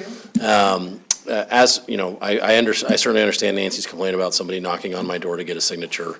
The whole point of the yes/no column is really not to take a vote. It's, as Sarah mentioned, it's just to know, if somebody is reticent about signing something, making it sound like they're supporting it, then they have the opportunity of signing it and just saying, I'm not approving of this, but I was notified. Now, I understand that I guess some people's natural reaction to that is just, no, I'm not going to sign it, period, which I get. But as Chief Kitchens has mentioned, even if we go, there's no system where even if we notify, for sure, 100% of people, that a small percentage are gonna come back and say they weren't notified, even though they absolutely were.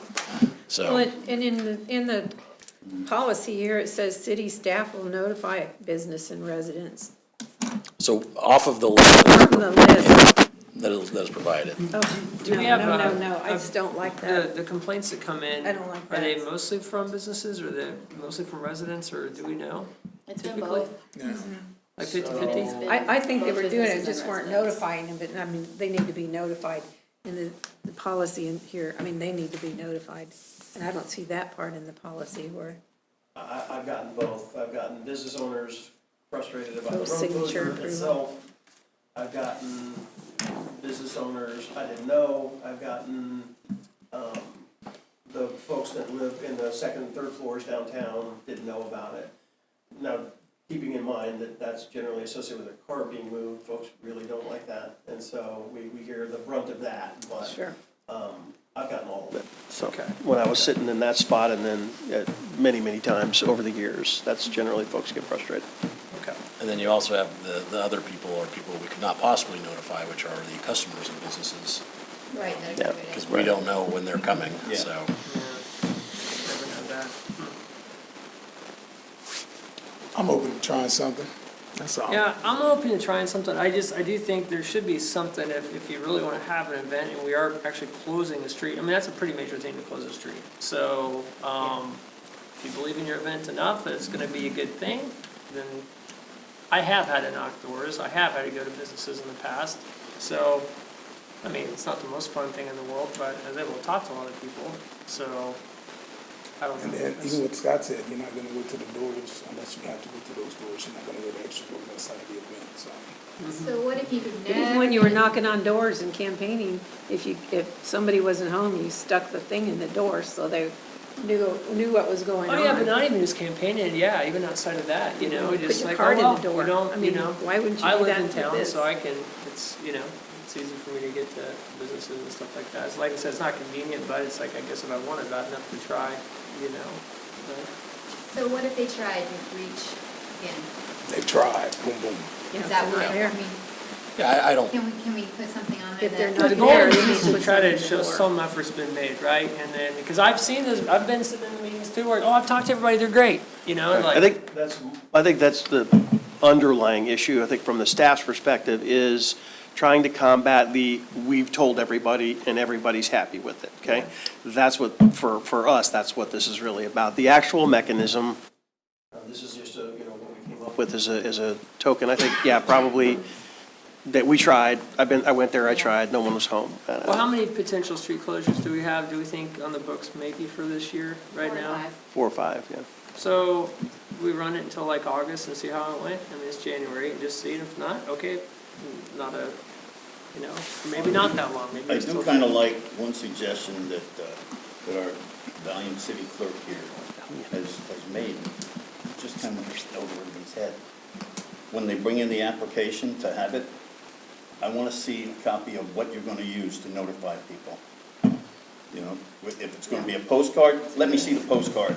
Let me see what it says on it. If it's going to be a flyer, let me see the flyer. Let me see what it says on it. And when are you going to deliver these? And how are you going to deliver these?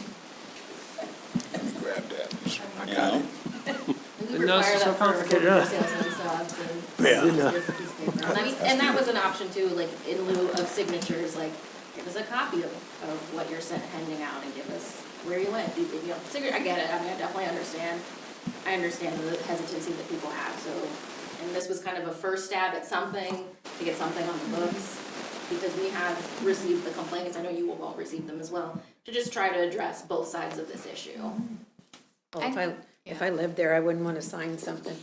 Well, I mean, I think Yeah. you I put would say, I don't signature, want my street closed, you know? maybe business name so that you know, I mean, unless you know whoever's verifying, are we gonna verify this? Are you, how, I mean, I Not so much a verify, but after this whole thing's turned in, if we approve it, then the city clerk's office turns around and sends another thing to those addresses, Oh, these addresses. saying, this has been approved, it's going to happen. And even for the event planner, they get an opportunity to get feedback. Do they have the support from the downtown businesses or the residents in that area to be able to host this event? I think, first of all, I mean, it's certainly not my intent to, if, you know, say they have to get 30 signatures and they get 27, we're not gonna say no because they didn't get the other 3. Yeah. I think, you know, I think we have to play it on a case-by-case Are we gonna basis. are we but putting a number on it in general? I would not do it right now, because Okay. again, I think we need to see how it goes. But I also think that if people try to fib, that we'll catch that pretty quick, because people, they'll write down, you know, hey, Joe Schmo at Block A didn't get to, he said no or didn't want to sign. Well, we send a letter to Joe Schmo, and it's actually Sally Jane gets a letter addressed to Joe Schmo. Or it then- comes back? So, I mean, they would have to do some kind of, you know, they would have to verify who lives or works there too. So, quick question, is because this came up, I just didn't think to ask earlier. So estimated attendance for an event, is it public or private? Are you guys using a criteria internally right now to determine what's that number of?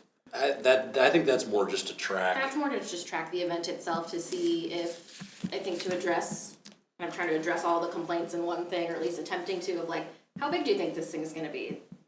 So that we understand maybe in the road closure request, when that's presented to you guys, like, we think this will fit in here, or there's absolutely no way this will fit, you'll need more space than that. I think that just gives us an idea of what they're thinking too, just from a space perspective, because then you've got to start thinking about Well, emergency the other way around. management, you know, yes. You know, It's more close complicated than off Camp 7 Leavenworth, blocks, huh? I'm gonna have 200 people. Yeah, it looks like it.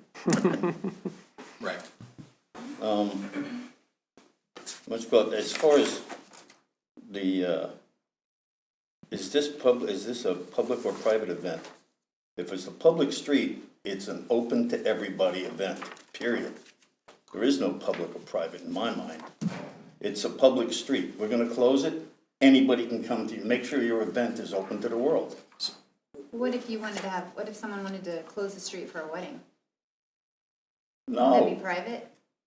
I'm just throwing that out there. Uh-oh, just open up a whole No. other can of worms. Well, I would, Or maybe they wanted to have a pop-up dinner party. I mean, I don't know, I'm No. making stuff up, but that would be So- more of a I'm private coming to event. eat. what I will say, Public something, street. Taxpayer funded. Well, something we ran into at the city of Knobnosser was we had open air wine festivals where we did not allow, well, you had to card to be, and it was closed off public street, but they had to card people entering. So, That is to make sure that they were legal. correct. So that, I would call that a private event, because kids and teenagers could not go in. But- Anybody who was old enough could go in, Correct, yeah. you know? Okay. I think we beat that horse to death. How early can the coordinator set up these barricades, I would, you know? If, I, the barricade's already there, right. you know? So that 1 or is 2 probably days gonna be beforehand. generated by the police department, right? So Yeah. typically, if someone wants to close the road for the day, whatever time in the morning they wanna close the road, say, for example, the event starts at 9 o'clock in the morning, but they're gonna give the vendors a couple of hours to go in and set up. Sure.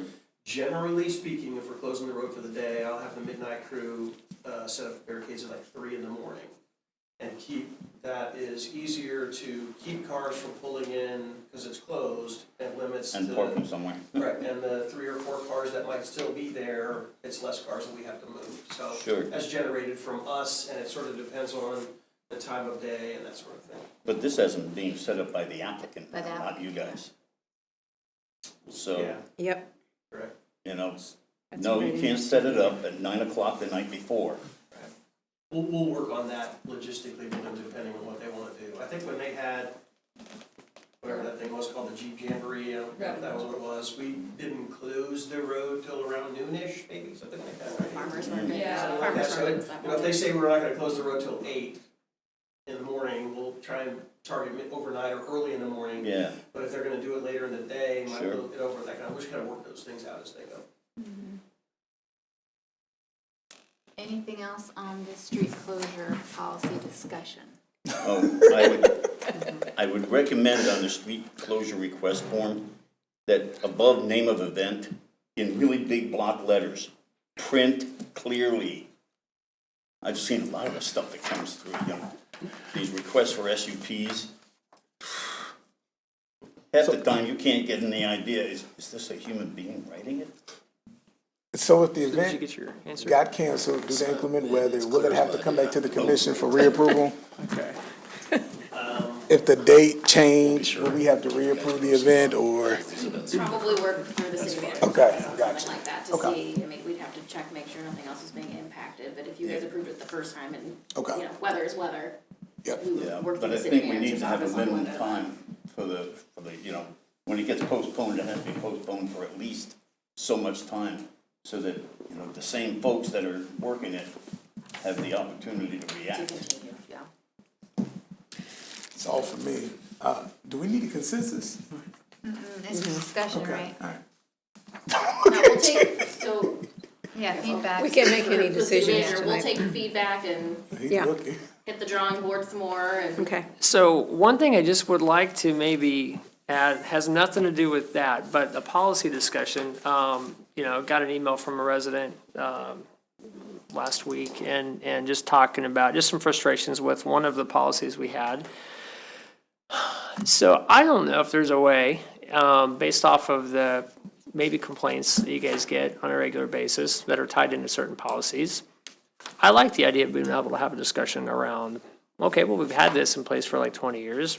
Maybe we need to modify it or something. I don't know if there's just maybe a more regular way we can just look at some that have been on the books for a while and maybe our town's changed enough now where it's like, okay, well, maybe we can tweak this a little bit. Just a thought, because you just kind of have to work them in to talk about them when you talk about them, so. Yeah, we got, how many policies?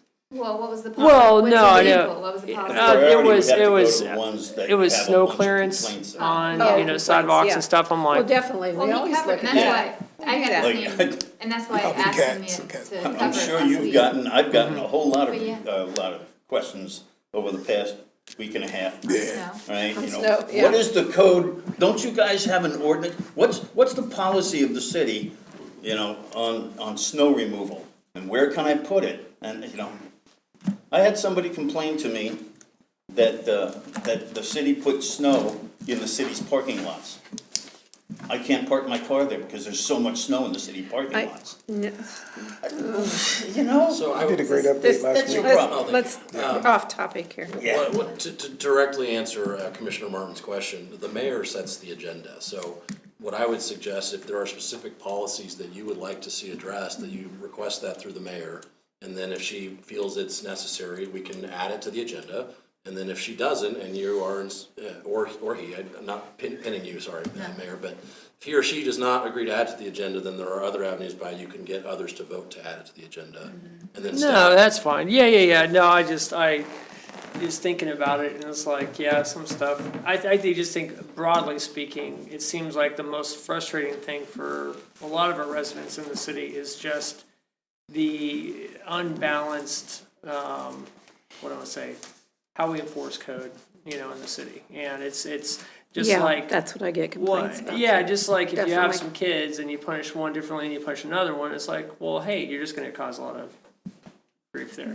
So, I don't know, that's just my biggest thing. so Yeah, that's a hot button. if there's policies you would like us to consider or to discuss further, I would advise you to send them to Mayor Pittman, and then we can get them added to the agenda. No, that's cool, yeah, I appreciate that. Well, and going back to the policy that you were speaking on, I get those questions too, and that's exactly why I asked about it last week, and it made the front page above the fold, if you got the paper, about our snow policies, because we got so many questions, and maybe, I think it's a decent idea to go back and look at, especially ones that So, people. I don't even know how many we've got, Yeah, what, no, but thousands? I mean, like, I don't know. if we're Did you? getting a lot of complaints Wow. about the same ones, it's probably something that we should look at. You don't have to quote a specific code to us. You can just tell us what the issue you're receiving complaints about is, and you'd like to have staff look into that specific issue, and we will do the legwork on what policies are affecting it.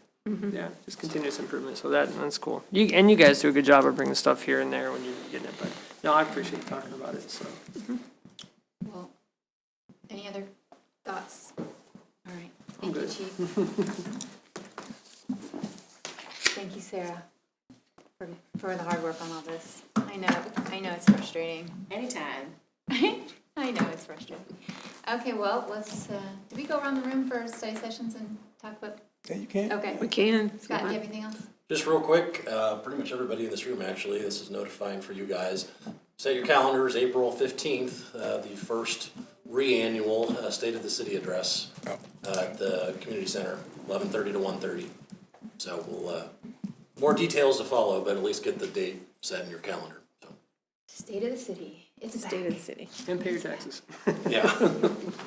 That's all I got. Yeah, Don't have anything to add? Hope everybody stays warm this week. yep. I don't have anything. The NAACP did a wonderful job with the play the other day. You did a wonderful was- acting debut. I don't know if that was your debut, but it was great. Oh, I haven't acted since high school, so it was kind of, Oh, but you did a great job. I had one whole line, so whatever. But anyway, they did a wonderful job, ones that played the sisters, especially, and Joanna Schultz, shout out for the NAACP, and Joe Clark, and then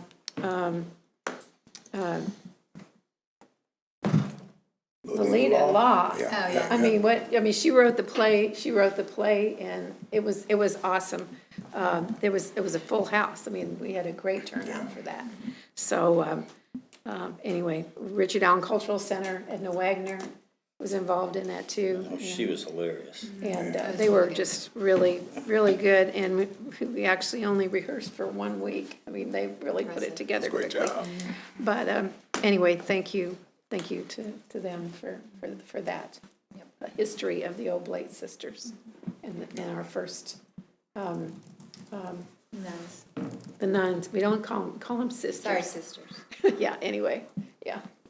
the first black nuns that had the And then just to orphanage. add to that, great job by the Leavenworth chapter NAACP, which is on the Culture Center, as well as the youth that participated in the play as well.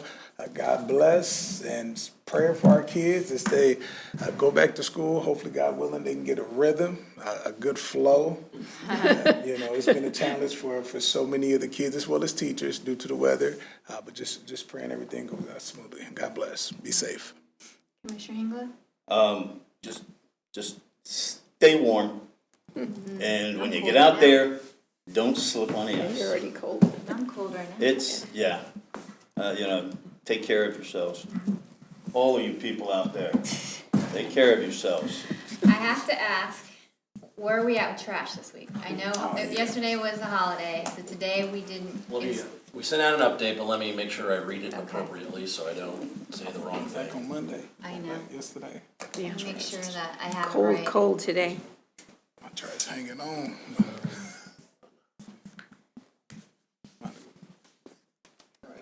I'll have to bring my trash to your block. I know, you can. It's right on your homepage, Is it on our homepage? Okay. Good. I'll just go to that instead of my emails. on Facebook. So if it's up, Facebook, too. if it's up there, I can go with it. I can read it real Well, quick. it's one day late from Oh, today. okay, so, Yeah, that's essentially so the, wait, Monday's trash will be tomorrow? next week. Oh, So Monday was missed. Monday's trash is picked up January 27th. Tuesday's trash picked up Tuesday the 22nd. So we go back to our normal schedule tomorrow. But Monday's trash will be picked up the 27th. So Wednesday trash is still Wednesday, Wednesday's trash. no, Correct. no, Thursday, because of the holiday. Oh, I apologize. You're right. We were off yesterday. So yes, we are a day delayed. So Tuesday's trash is picked up Wednesday the 22nd. Yeah. Wednesday's trash is picked up Thursday the 23rd. Thursday's trash picked up the 24th. Friday's picked up Save the me a trip. 25th. No, that's Current day is next week. Correct. That's the one that has been pushed very far back is yesterday's trash. Well, let me go and pull mine back up to the curb. Yeah, are you Monday trash? Yeah, I'm Monday. Tuesday trash. Ask Chief if he has anything. What'd you say? I said you could ask Chief if he has He anything. waiting on this to trash add. too. All right, that's all I had, so with that, Great meeting, y'all. yeah, it was good, it was Great very meeting. productive, a lot of feedback, so appreciate that. So with that, I move to adjourn. Yeah, we don't have to move. We don't need yeah, it. we're adjourned. I withdraw my motion. We're not in- Ready to throw your motion? Oh, man.